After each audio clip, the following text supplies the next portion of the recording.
ಅವರನ್ನು ಕರಕೊಂಡು ಬಂದು ಬಿಡದಿ ಮಾಡಿ ಕೊಡಿಸು. ಇವನ್ನೆಲ್ಲ ಕರ್ಕೊಂಡು ಹೋಗಿ ಅವ್ರನ್ನ ಸ್ವಾಗತ. ಯಾರು ಋತುಪರ್ಣ ನಟರಾಜನ ಮೂಲ ಎಲ್ಲ ಬಿಡದಿ ಬಿಟ್ಕೊಂಡು ಅವ್ರನ್ನೆಲ್ಲ ಬಿಡದಕ್ಕೆ ಬಿಡು ಅಂತ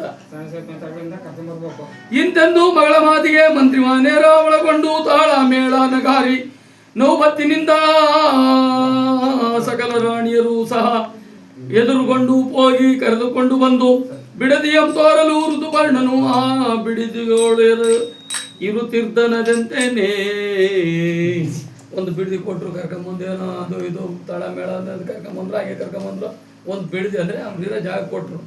ಅದ್ರಾಗೆ ಇವನು ಯಾವ ಥರ ಇದ್ದಾನೆ ಯಾರು ಋತುಪರ್ಣ. ಭೀಮರಾಯನು ತನ್ನ ಮಗಳೊಡನೆಯೇ ವಾತೆ ತಾಮಸ ಬೇಲದೆ ಬೇಡ ಆ ಕ್ಷಣವೇ ತಾನು ಬೇಳಲಾಕೆಯು ತನ್ನ ಪ್ರಾಣ ಸಖಿಯರ ಕರೆಸಿ ಹೋಗಿ ನೀವೀಕ್ಷಣವೇ ಆ ದೊರೆಯ ಬಳಿಗೆ ಅಲ್ಲಿಯ ರಮಣ ಮಾಯರೋಪುಗಳಿಂದ ಸಾರಾತಿತನವ ಮಾಡೋ ತಲೆಹನು. ನನ್ನ ಗಂಟು ಹೋಯ್ತು ನಾವು ಪೂರ್ತಿ ನಿಂದೆ, ಪೂರ್ತಿ ಕಥೆ ಎಲ್ಲ ನಿಂದೆ. ಅವನೆಡೆಗೆ ನೀ ಹೋಗಿ ಅವನೊಡನೆ ಮಾತಾಡಿ ಅವನ ರೂಪನೆ ನೋಡಿ ಹರ್ಷದಿಂಬಹುದು. ಹೋಗಿ ಈ ಸಖ್ಯರನ್ನೆಲ್ಲ ಈ ಮಕ್ಕಳನ್ನ ಕರ್ಕೊಂಡು ಹೋಗಿ ಅವನಿಗೆ ರೂಪ ಬಿಡೋ ಎಂದ ಮಾತನ್ನು ಕೇಳಿ ಇಂದಿವರಾಕ್ಷಿಯರು ಚಂದದಿಂಪೋದಾರ ದೊರೆಯ ಬಳಿಗಾಗ ಹೋಗಿಯಾತನ ಬಳಿಗೆ ಸೊಗಸಿಂದ ಬಾಲೆಯರು ಶೋಧಿಸುತ್ತ ಕಂಡಾರ ನಿಗೆ ರೂಪಿನವನ. ಅವನಿಗೊಂದು ರೂಮ್ ಐತೆ, ಇವನಿಗೊಂದು ರೂಮ್ ಐತೆ. ಇವನ್ ರೂಮ್ನಾಗ ಹೋದ್ರು ಯಾರು ಋತುಪರ್ಣಂದು ಒಂದು ರೂಮ್. ಅವನೇನೋ ಹೋಗಿ ಸಾಕಾಗಿತ್ತು ಅದು ಬಿತ್ಕೊಂಡ. ಇವನಿಗೆ ಎಲ್ಲಿ ನಿದ್ದೆ ಬರುತ್ತೆ? ಹೆಂಡತಿ ಬಂದವರಲ್ಲ, ಹೆಂಡತಿ ತಕ್ಕೇನೆ ಹೆಂಡತಿ ಊರಿಗೆ ಬಂದು ಅವ್ರಿಗೆ ಬಿಡದಿ ಕೊಟ್ಟವರಲ್ಲ. ಇವ್ರು ಏನು ಮಾಡಿರೋ ಇವನೇನೋ ಅಂತ ಹುಡುಕಿ ನೋಡಿ ಆಮೇಲಿಂದ ಈ ನಟರಾಜ ಇರೋ ರೂಮ್ಗೆ ಹೋದ್ರು. ಯಾರು ಈ ದಮಯಂತಿಯ ಸಖೀರು. ಅಡುಗೆಯನ್ನು ಮಾಡುತ್ತೀರೆ ಬೆಡಗನೆಲ್ಲವ ಕಂಡು ಕಡುನಗುತ್ತ ಹತ್ತಿರಕ್ಕೆ ಸೇರಿ ಕೇಳಿದರು. ಇವನು ಅಡುಗೆ ಮಾಡ್ತಾ ಇದ್ದಾನೆ ರಾಜನಿಗೆ. ಅಡುಗೆ ಮನೆಗಿದ್ನಲ್ಲ ಅಲ್ಲಿ ಹೋಗಿ ಏನಪ್ಪ ಅಡುಗೆ ಮಾಡ್ತಾ ಇದೆಯಾ ಅವ್ನು ನೋಡ್ತಿದ್ದೆ ಇವ್ರಿಗೊಂದು ಗುಬತ್ತೈತೆ ಅಲ್ಲಿ. ಅವ್ರಿಗೆ ತಪ್ಪಿಲ್ಲ, ಇದು ಆಕಾರ ಅಂತದ್ದು. ಅವಾಗ ಏನಪ್ಪ ಈ ರೂಪನಾಗ ಏನು ಅಡುಗೆ ಮಾಡ್ತಾ ಇದೆಯಾ ಅಂತ ಕೇಳ್ತಾ ಇದ್ದಾರೆ ಹೋಗಿ ಸಖೀರು. ಇವನ ಬಳಿಯಲ್ಲಿ ನಿಂತು ಎಷ್ಟು ವರುಷಗಳಾಯ್ತು, ಈಗ ನಿಮ್ಮ ಹೆಸರೇನು ಪ್ರೇಮದಿಂಪೇಳಿ. ಏನ್ ಸ್ವಾಮಿ ನಿನಗೆ ಬಂದು ಸೇರ್ಕೊಂಡು ಈ ಋತುಪರ್ಣ ಅಂತ ಎಷ್ಟು ವರ್ಷ ಆಯ್ತು? ಯಾವಾಗ ಸೇರ್ಕೊಂಡೆ? ಏನ್ ಸಮಾಚಾರ? ಎಲ್ಲ ಹೇಳಪ್ಪ ಒಂದಿಷ್ಟು, ನಾವು ಒಂದಿಷ್ಟು ಕೇಳ್ತೀವಿ ಅಂತಂದ್ರು. ಯಾಕೆಂದ್ರೆ 3 ವರ್ಷ ಆಗೈತೆ ಅಂತ. 3 ವರ್ಷಕ್ಕೆ ಅಂದ್ರೆ 3 ವರ್ಷ ಸೇರ್ಕೊಂಡಾಗೈತೆ ಅಂದ್ರೆ ಅಲ್ವೇ ಗ್ಯಾರಂಟಿ ಇವನೇ ನಳರಾಜ ಅಂಬುದೇ ಗೊತ್ತಾಗಲ್ಲ. ಅವ್ರಿಗೆ ಗೊತ್ತಾಗಲ್ಲ, ಅವಳೊಬ್ಬಳಿಗೆ ಅದೇನು ಋಷಿಗಳು ಅಲ್ಲಿ ಹೇಳಿರೋದ್ರಿಂದ ಗೊತ್ತಷ್ಟೇ. ಅವಾಗ ಹೋಗಿ ಕೇಳ್ಕೊಂಬರಿ ಅಂತ ಎಲ್ಲ ಹೇಳ್ಕಳಿಸಿರ್ತಾಳಲ್ಲ, ಆವಾಗ ಇವಳು ಕೇಳ್ತಾ ಇದ್ದಾರೆ ಅವ್ನು ಎಷ್ಟು ವರ್ಷ ಆಯ್ತು ಬಂದು ಸೇರ್ಕೊಂಡು ಅಂತ. ಎಂದ ಮಾತನು ಕೇಳಿ ಚಂದದಿಂಬಾಹುಕನೋ ಆ ಮಂದ ಗಮನೆಯೊರಳು ಇಂತೆಂದ ನಾಗ. ಮಾನಿನಿ ಮಣಿ ಕೇಳೋ ಮನಹರುಷದಿಂ ನೀವು ನಾನು ಬಾಹುಕನನ್ನ ಹೆಸರು ಎಂದು. ನಾನು ಬಾಹುಕ ನಮ್ಮ ನನ್ನ ಹೆಸರು ನಿನ್ನ ಹೆಸರೇನು, ನಿಂದ ಯಾವ ಊರು, ಯಾವ ಬಂದು ಸೇರ್ಕಂಡೆ ಎಲ್ಲ ಕೇಳ್ತಾರಲ್ಲ, ಅದಕ್ಕೆ ನನ್ನ ಹೆಸರು ಬಾಹುಕ ಫಸ್ಟ್ ಹೇಳ್ದ. ಎಂದ ಮಾತನು ಕೇಳಿ ಸಂದೇಹವನು ಪಟ್ಟು ಇಂದಿವರಾಕ್ಷಿಯರು ಇಂತೆಂದರಾಗ ಹೇಳು ಅಂತ ನೀನು ಹೇಳೋದಿಲ್ಲ. ಹಿಂದೆ ಬರಾಗ ಅಲ್ಲಿ ರಾಗ ಹೇಳಕ್ಕೆ ಸರಿ ಇಲ್ಲಾಂದ್ರೆ ಅಷ್ಟಕ್ಕೆ ನಿಲ್ತೈತು. ನಳರಾಜನಲ್ಲವೇ ನಳರಾಜನಲ್ಲವೇ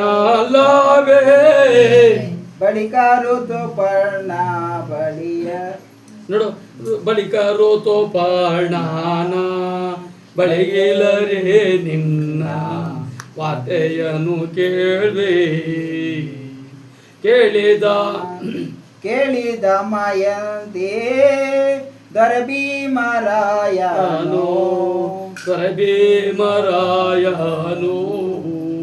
ಹಿಂಗೆ ಕೇಳ್ಕಮ್ಮ ಅಂತ ದೊರೆಭೀಮರಾಯ ಕೇಳಿದಮ್ಮ, ನೀನೇನೋ ಚೆನ್ನಾಗಿ ಅಡುಗೆ ಮಾಡ್ತೀಯಂತೆ ಎಲ್ಲ ಗೊತ್ತಾಯ್ತು ಅಂತಂದು ಅವ್ರು ಹೇಳ್ತಾವ್ರೆ. ಹೇಳಿದ್ರು ಏನೇನು ಮಾಡ್ತೀಯ ಯಾತ್ ಮಾಡ್ತೀಯ ಅಂದಾಗ ಈ ಸಖಿಯರೆಲ್ಲ ಹೇಳಿದ್ರು. ಕರೆಸಲು ಸುಗ ನಿಮ್ಮ ಸರಸಿ ಜಾನೆ ಕೂಡಿಸಿ ಹೇಳು ಅಂದಿನಿ, ಕೂಡಿಸಿ ಹೇಳಲ್ಲ ನೀನು. ಕರೆಸಲು ಸುಗ ನಿಮ್ಮ ಸರಸಿ ಜಾನೆನಗೆ ಸ್ವಯಂವರ ಹುಡ್ಕದೇನೈತೆ ಅಂತ ಬಿಟ್ಟೋದನ್ನ ಅಂತ ಇವನು ಅವಳನ್ನ ಹೋಲಿಸ್ಕೊಂಬಕ್ಕೆ.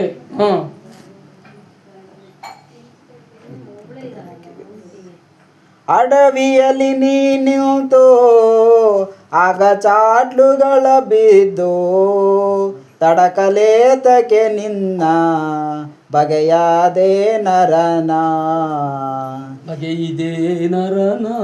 ಬಗೆ ಇದೆ ಅವನ ಬುದ್ಧಿ. ನಿನ್ನ ಗಂಡನ್ನ ಬಿಟ್ಟೋಗೇನಲ್ಲ, ಅವನ್ನ ಹುಡುಕ್ಲಂತೆ ಇದೆ ನಿಂದು ಬುದ್ಧಿ ಇರೋದು ಅಂತಂದು. ಇಲ್ಲಿ ನೀನಿರಬೇಡೆ ಲತಾಂಗಿ ಕೇಳೀಗ, ಇನ್ನು ಸರ್ಪಗಳು ಬಹು ಮಿಂಚಾಗಿ ಅವು. ಇಲ್ಲೆಲ್ಲ ಬೇಕಾದಷ್ಟು ಸರ್ಪ ಇದಾವೆ, ಲತಾಂಗಿ ಆಗಲೇ ಮೋಹನಾಂಗಿ ಕನಕಾಂಗಿ ಅಂತ ಇದ್ದಾನೆ. ಅವಳನ್ನ ಹೊಲಿಸ್ಕೊಂಬಕ್ಕೆ ಅವ್ರು ಸುಂದರವಾಗಿದ್ದಲ್ಲ, ಅದಕ್ಕೆ ಅವ್ರಿಗೇನೋ ಆಸೆ ಹುಡ್ದು ಹಂಗಂತ ಇದ್ದಾನೆ. ಅದಕ್ಕೆ ಇಲ್ಲಿ ಬೇಕಾದಷ್ಟು ಸರ್ಪಗಳು ಅವುಗಳು ಇದ್ದಾವೆ. ಹೋಗ್ಬೇಡ, ಯಾರಲ್ಲೂ ಹುಡ್ಕಕ್ಕೆ ಹೋಗ್ಬೇಡ, ನನ್ನ ಜೊತೆ ಬಾ. ನಿನ್ನ ಕಚ್ಚಿದ ಸರ್ಪ ಕಿನ್ನು ಮಿಂಚಾಗಿ ಹವು, ನನ್ನ ಮಾತನ್ನು ಕೇಳೆ ನೀನಿಲ್ಲಿ ಇರಬೇಡ. ನಳರಾಜನಿಗೆ ಮಿಂಚು ನಾನು ಈ ಭೂಮಿಯಲ್ಲಿ ಸುಳ್ಳು ಮಾತುಗಳಲ್ಲ ಕೇಳು ನಿಜವೆಂದು. ನಿನ್ ಗಂಡಕ್ಕಿಂತ ಸುಂದರ ನಾನೇ ಇದ್ದೀನಿ ಬಾ ಅಂತ ಇದ್ದಾನೆ. ಬಗಸೆ ಭಾಗ್ಯಗಳುಂಟು ಹಗಹರನ ಕರುಣದಲ್ಲಿ ಮಿಗೆ ಬತ್ಯಯನ ಗುಂಟು ಸೊಗಸಿಂದ ಕೇಳು. ಬೇಕಾದಷ್ಟು ಧಾನ್ಯ ದವಸ ಎಲ್ಲ ಕೂಡಕೊಂಡ್ಬಿಟ್ಟಿದ್ದೀನಿ. ನೀನು ಯಾವಾಗ ಕೇಳ್ತೀಯ ಆಮೇಲೆ ಒಂದು ಕುಂದ್ಲಿ ಬೇಕು ಕುಂದ್ಲಿ, ಒಂದು ಜಿಂಕೆ ಅಂದ್ರೆ ಜಿಂಕೆನ ಹೊಡ್ಕೋಬೋತೀನಿ, ಹಂದಿ ಅಂದ್ರೆ ಹಂದಿನ ಹೊಡ್ಕೋಬೋತೀನಿ ಅಂತ ಇದ್ದಾನೆ. ಆ ನಾಡರಾಜ ತಂದಿದ್ದಾನಲ್ಲಿ ಅಂತಂದು ಹೇಳ್ತಾ ಇದ್ದಾನೆ. ಸಕಲ ಭಾಗ್ಯಕ್ಕೆ ನೀನು ಕರ್ತೆಯಾಗಿರುವಂತೆ ಸುಖದಿಂದ ಬರಬಹುದು ಸುಗಣೆ ನೀ ಕೇಳು.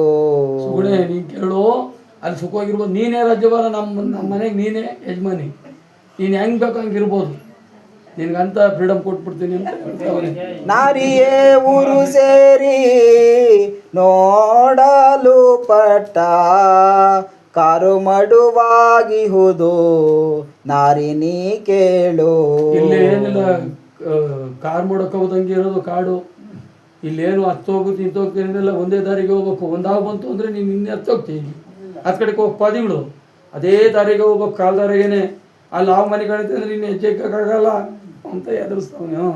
ಸಾಮಾನ್ಯದವನಲ್ಲ ಸೀಮೆ ಎಲ್ಲವ ಸುಲಿದು ಪ್ರೇಮದಿಂ ನಾರಾಶಿ ಮಾಡಿಕೊಂಡಿಹೆನು. ಬೇಕಾದಷ್ಟೆಲ್ಲ ಅವನು ಕೊಳ್ಳೆ ಹೊಡ್ಕೊಂಬಂದು ಬೇಕಾದಷ್ಟು ಕೂಡ ಹಾಕಿದ್ದೀನಿ. ಬಳ್ಳಿಗೆ ಬಂಗಾರ ಬೇಕೆ, ನಿಂಗೇನು ಬೇಕು ಬಿದ್ದೈತೆ ಇಕ್ಕೊಂಡು ಸುಖವಾಗಿರೋದು ಬಾ ಹೋಗೋಣ ಅಂತಾನೆ. ಅವನಿಯೊಳು ನನ್ನಂತ ಶೂರರಿಲ್ಲವೇ ನಾರಿ, ಶಿವನಾಣೆ ಮಾಂಸಗಳು ಸತತ ಇರುತ್ತಿಹುದು. ದಿನ ಬರೀ ಮಟನ್ ಸಾರು ಚಿಕನ್ ಸಾರು. ನೀನೆನ್ನ ಬಳಿಯೊಳಗೆ ಸುಖದಿ ಇರುಬಾರೆನಲು, ಮಾನಿನಿ ಮಣಿಗೆ ಬಹು ಕೋಪವೆಗ್ಗಳಿಸಿಯೇ. ಅಂತಿದ್ದಂಗೆ ಇವಳಿಗೆ ಕೋಪ ಬಂದ್ಬಿಡ್ತು, ತಡೆಯಕ್ಕಾಗಲಿಲ್ಲ. ಉನ್ನತ ಕೋಪವ ತಾಳಿ ರಮಣಿ ತಾನಿಂತೆನೊಂದು ಎಲೋ ಶಬರ ಕೇಳೆಂದು ವನಿತೆ ನ್ಯಾಯದಳು. ನ್ಯಾಯವಾಗಿ ಹೇಳ್ತಾಳೆ ಏನು. ಇಂತೆಂದು ಶಬರನ ಮೇಲೆ ಕೋಪವು ಮಾಡಿ ಶಬರನಂ ನಿಲ್ಲಿಸಿ ಇಂತೆಂದಳು. ಬಾ ಹೋಗೋಣ ಅಂತ ಮುಂದೆ ಅವನು ಬಾ ಹೋಗೋಣ ಅಂತ ಹಿಂಗಂದ್ರೆ ಗಾದ್ರಿಸಿ ಇಲ್ಲಿ ಅಂತಂದು ಯಾರು ನಿಲ್ಲಿಸ್ಕೊಂಡ್ಲು.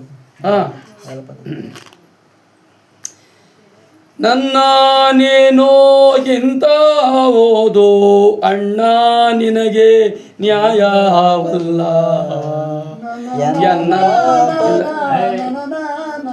ಎನ್ನಂತ ಪತಿರಾತೆ ಇಲ್ಲವೋ ಏ ಧಾರೆಯೊಳಗೆ ಎನ್ನುತ್ತ ಬೆಳದಾಳ ಶಬರಗೆ. ದಾರುಣಿಯ ನಾಳುವಂತ ದಾರುಣಿಯಾಳುವಂತ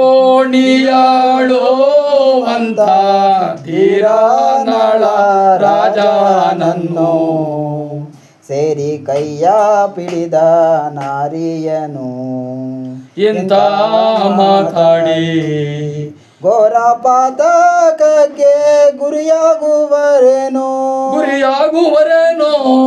ಹಂಗೆ ಕೂಡಿಸಿ ಹೇಳ್ಬೇಕು. ಆ ಅಕ್ಷರಗಳು ಜಾಸ್ತಿ ಇದ್ದಂಗೆ ಮೇಂಟೈನ್ ಮಾಡ್ಬೇಕು. ಧರಣಿಪತಿಯ ಎಂಡಾರನ್ನು ದಾತ್ರೆಯಲ್ಲಿ ತಮ್ಮ ತಾಯಿಗೆ ಸಮವು ಎಂದು ಪೇಳುತ್ತಿರ್ಪಾರು ಈ ದರೆಯ ಜನರ ಧರ್ಮಶಾಸ್ತ್ರವನ್ನು ನುಡಿವಾರು. ಏನೋ ಎಕ್ಕಡಿಗೆ ಮಾತಾಡ್ತಾ ಇದೀಯ ನೀವು? ನಾನು ಅಣ್ಣ ಅಂತ ಮಾತಾಡಿಸ್ತಾ ಇದ್ದೀನಿ, ನೀನು ನೋಡ್ರಿ ಹಿಂಗೆ ಅಂತೀಯ. ಯಾರನ್ನ ಒಬ್ಬ ಚಕ್ರವರ್ತಿ ಮಗಳು ಚಕ್ರವರ್ತಿ ಹೇಳ್ತಿ ಅಂದರೆ ಅವಳು ತಾಯಿ ಸಮಾನ ಅಂತ ಅಂತಾರೆ. ನೀನು ನೋಡ್ರಿ ಹಿಂಗಂತೀಯ, ಹಿಂಗೆ ತಿಳ್ಕೊಂತ ಇದೆಯಾ ಅಂತ ಬೈತಾ ಇದ್ದಾಳೆ. ಮಾನವ ಶರೀರಗಳಿಗೆ ತಾಯಿಗಳು ತಾಯೇಗಳು ಯಾರೆಂದು ಕೇಳ್ತಾರೆ ಬೇಳ್ವಾರೆ ನೀ ಕೇಳು. ಈ ಶರೀರಕ್ಕೆ ಗುರುವಿನ ಸತಿಯೊಬ್ಬ ತಾಯಿಯೋ, ದೊರೆಯ ಹೆಂಡತಿಯೊಬ್ಬ ತಾಯಿ, ಹಿರಿಯ ಹೆಂಡತಿ ಒಬ್ಬ ತಾಯಿ, ತನ್ನ ಮಾವನ ಹೆಂಡತಿ ಒಬ್ಬ ತಾಯೇ. ಈ ತನುವಿಗಿನ್ನೋ ಹಡೆದ ತಾಯಿ ಒಬ್ಬಳೆಂದಾಳೋ. ಈ ತನುವಿಗೆ ಗುರುವಿನ ಹೆಂಡತಿ ಒಬ್ಬಳು ತಾಯಿ, ಅಣ್ಣನ ಹೆಂಡತಿ ಒಬ್ಬಳು ತಾಯಿ, ತನ್ನ ಹೆಣ್ಣು ಕೊಟ್ಟಂತ ಆ ಸೋದರು ಮಾವಲ್ಲ ಅತ್ತೆ, ಹೆಣ್ಣು ಕೊಟ್ಟಂತ ಅತ್ತೆ ಒಬ್ಳು ತಾಯಿ, ತನ್ನ ತಾಯಿ ಒಬ್ಳು. ಹಂಗೆ 5 ಜನ ಒಬ್ಬ ಗಂಡಸ್ಗೆ ಒಬ್ಬ ಪುರುಷರಿಗೆ 5 ಜನ ತಾಯಿ ಅಂದ್ಕೊಂಡು ಒಯ್ತಾ ಇರೋದು. ನೀನು ದೊರೆ ಹೆಂಡ್ತಿನ ಮಾಡ್ಕೊಂಬಂದು ನೋಡ್ತಾ ಇದೀಯ ಅಂತ ಬೈತಾಳೆ. ಇಂದು 5 ಮಂದಿಯನ್ನು ತಾಯಿಗಳೆಂದು ಭಾವಿಸುವರು. ಇಂತೋ 5 ಮಂದಿಯನ್ನು ತಾಯಿಗಳೆಂದು ಭಾವಿಸುವರು. ಅದರಿಂದ ನಾನು ನೀನಾಗೆ ತಾಯಾಗುವೆನೆಂದು ಸುರತಿ ಪೇಳ್ದಾಳು ತಾನು ಶಬರಾಗೆ. ಪರರಾತ್ರಿಯರು ಯಾರಾದಾರು ಕಾಮೇಸೆ ಕಣ್ಣನಿಟ್ಟರಿನ್ನು ಆಯುಷವ ತೊಲಗಿ ಪೋಪೋದು ಪಾಕಿರ್ತಿಬಹುದು ಮುಖದ ಕಾಂತಿಗೆಟ್ಟು ಹೋಗುವುದು. ಈ ಪರನ ಹೆಂಗಸನ್ನ ನೆನೆಸ್ಕೊಂಡು ನೀವು ಈ ಥರ ಕಾಮದ ಕಣ್ಣಿನಿಂದ ನೋಡಿ ಮುಂದೆ ಪುಷ್ಕರರಾಯನ್ನ ಕರೆಸಿ ನೀನು ಜೂಜಾಡಿ ಅವನಿಂದ ನೀನು ರಾಜ್ಯ ಗೆದ್ದು ಸುಖವಾಗಿರ್ತೀಯ, ಹೋಗು ಒಳ್ಳೇದಾಗಲಿ ಅಂತ ಆಶೀರ್ವಾದ ಕೊಟ್ಟ. ಆದರೆ ಇವ್ನು ಮದುವೆ ಆಗತಕ್ಕನ ನೀವು ದಮಯಂತಿ ನೀನು ತಿರ್ಗಾ ಮರು ವಿವಾಹ ಆಗತಕ್ಕನ ನನಗೆ ಇದು ಹೋಗಲ್ಲ ಅಂತಲೂ ಹೇಳ್ದೆ. ಅದು ಹೋಗಲ್ಲ, ಅದು ಅವರಿಬ್ರು ತಿರ್ಗಾ ಜೋಡಿ ಮಾಡಿದ್ಮೇಲೆ ಹೋಗೋದು. ಇಂದು ನಳರಾಜನು ಶನೇಶ್ವರನನ್ನು ಸ್ತುತಿಸುತ್ತಿದ್ದದಂತೆಯೇ ಪಂಕಜ ರಹಿತ ಪುತ್ರ ಪರಮ ಪವಿತ್ರ ಶಂಕಿಸಿ ನನ್ನನೇಕೆ ಸಾಯ ಕೊಲ್ಲುವಿರಿ. ದರೆಯಳು ನನ್ನನು ಸ್ತುತಿ ಮಾಡಿದವರ ಗೊಡವೆ ಬಾರದೊಲು ವರವ ನೀವುದೆಂದ. ಇನ್ನೊಂದು ಬೇಡುವೆನು ಚೆನ್ನಾಗಿ ಕೇಳೋ, ಹರುಷದಿಂದೆನ್ನ ಚರಿತೆಯ ನೋದಿದವರ್ಗೆ ಕೇಳಿದವರ್ಗೆ ನೀವು ಸೇರದ ಹಾಗೆ ವರವ ನೀಯಬೇಕೋ. ನನಗಿನ್ನೂ ವರ ಕೊಡ್ಬೇಕು ಸ್ವಾಮಿ, ನೀವೆಲ್ಲ ಹೇಳಿದ್ರಿ ನಿಮ್ಮದು ನಾನು ರಾಜ್ಯ ಆಳ್ತೀನಿ. ಆದರೆ ಈ ಕತೆ ನೀನು ತಪ್ಪು ಮಾಡಿದ್ಯಾ ನಾನು ತಪ್ಪು ಮಾಡಿದ್ಯಾ ಗೊತ್ತಿಲ್ಲ ನಮಗೆ. ಈ ಕತೆ ಕೇಳಿದವ್ರಿಗೆ ಈ ಒಂದು ಕಷ್ಟ ಬರಬಾರ್ದು ಅಂತಂದು, ಇಂಥ ಕಷ್ಟ ಬರೋದು ಬೇಡ, ನನ್ನ ಕತೆ ಕೇಳಿದವ್ರು ಯಾರೂ ಕಷ್ಟಪಡಬಾರ್ದು ಅಂತ ವರ ಕೊಡು ಅಂತಂದು ಕೇಳ್ಕೊತಾ ಇದ್ದಾನೆ ಶನಿರಾಜನ್ನ. ಕರದಿಂದ ಬರೆವರ ಸೇರದೆ ನೀವು ಸತತವು ಸೇರದೆ ವರವ ನೀಯಬೇಕು. ಈ ವೃಕ್ಷದೊಳಗೆ ನೀವಿರುವ ಅತಿಶಯದಿ ವರವೊಂದು ಪಾಲಿಪುದು ಸರಸದಿಂದ ನೀವು. ಇಲ್ಲೇ ನೀನು ಈ ವೃಕ್ಷದಲ್ಲೇ ವಾಸ ಮಾಡಿ ನಿನ್ನ ಪೂಜೆ ಮಾಡ್ತೀವಿ. ನೀನು ಇಲ್ಲೇ ಇರಬೇಕು. ಎಲ್ಲಿ ತಾರೆ ಮರದಾಗೆ ಸೇರ್ಕೊಂಡಿರ್ಬೇಕು. ನೀನು ತಂಪಾಗೆ ಇದ್ಬಿಡು. ಅಂದ್ರೆ ತಂಪಾಗಿದ್ರೆ ನಿನಗೆ ಬುದ್ಧಿ ಇರ್ತೈತೆ, ಇಲ್ಲ ಅಂದ್ರೆ ಹಿಡಿದ್ರೆ ಆಗೋಯ್ತು ಕಷ್ಟ. ನಮ್ಮ ಲೆಕ್ಕಾಚಾರಕ್ಕೆ ನೀನು ಇಲ್ಲಿರೋ, ನಿನಗೆ ಪೂಜೆ ಮಾಡ್ಕೊಂಡು ನಾವು ನೀನು ಪೂಜೆ ಮಾಡ್ಕೊಂಡಿರ್ತೀವಿ ಅಂತಂದು ಹೇಳ್ತಾನೆ. ಇಂದು ನಾ ಬೇಡಿದ ವರಗಳನ್ನು ಈ ಸ್ವಂತದಿಂದಯ ಮಾಡಬೇಕೆಂದೆನಲು ಶನಿರಾಯ ಕೇಳಿ ಸಂತೋಷದಿಂದಾಗ. ಇಂತು ವರಗಳ ನಿನಗೆ ಈವೆನೀಗ ಆಯುಷ್ಯ ಐಶ್ವರ್ಯಾತಿ ಶುಭಗಳಿಂದ. ಆರಾಯ ಪುಷ್ಕರನ ಗೆಲಿದು ನೀನಿನ್ನು ಸುಖದಿಂದ ಬಾಳೆಂದು ವರವನಿದ್ದು. ಸೂರ್ಯನ ಸುತನು ಶನಿರಾಯ ತಾನಿನ್ನು ಬಿಡದೆ ಆ ತಾರೆಯ ಮರದೊಳಗೆ ಅತಿಶಯದೊಳಿರ್ದ.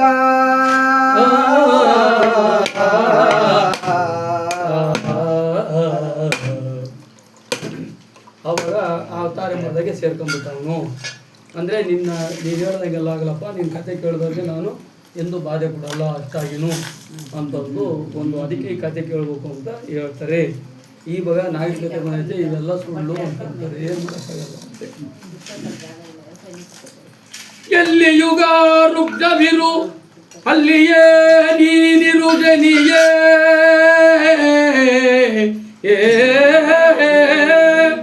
ಅದುವೇ ನಿಜವೆನುತ ಬಲ್ಲಂತ ಪ್ರಭುಗಳೆಲ್ಲರೂ ಸೊಲ್ಲಿಪ ಸುದ್ದಿಯನ್ನು ಕೇಳಿ ನಿಲ್ಲದೆ ಕೋಪುದೋ.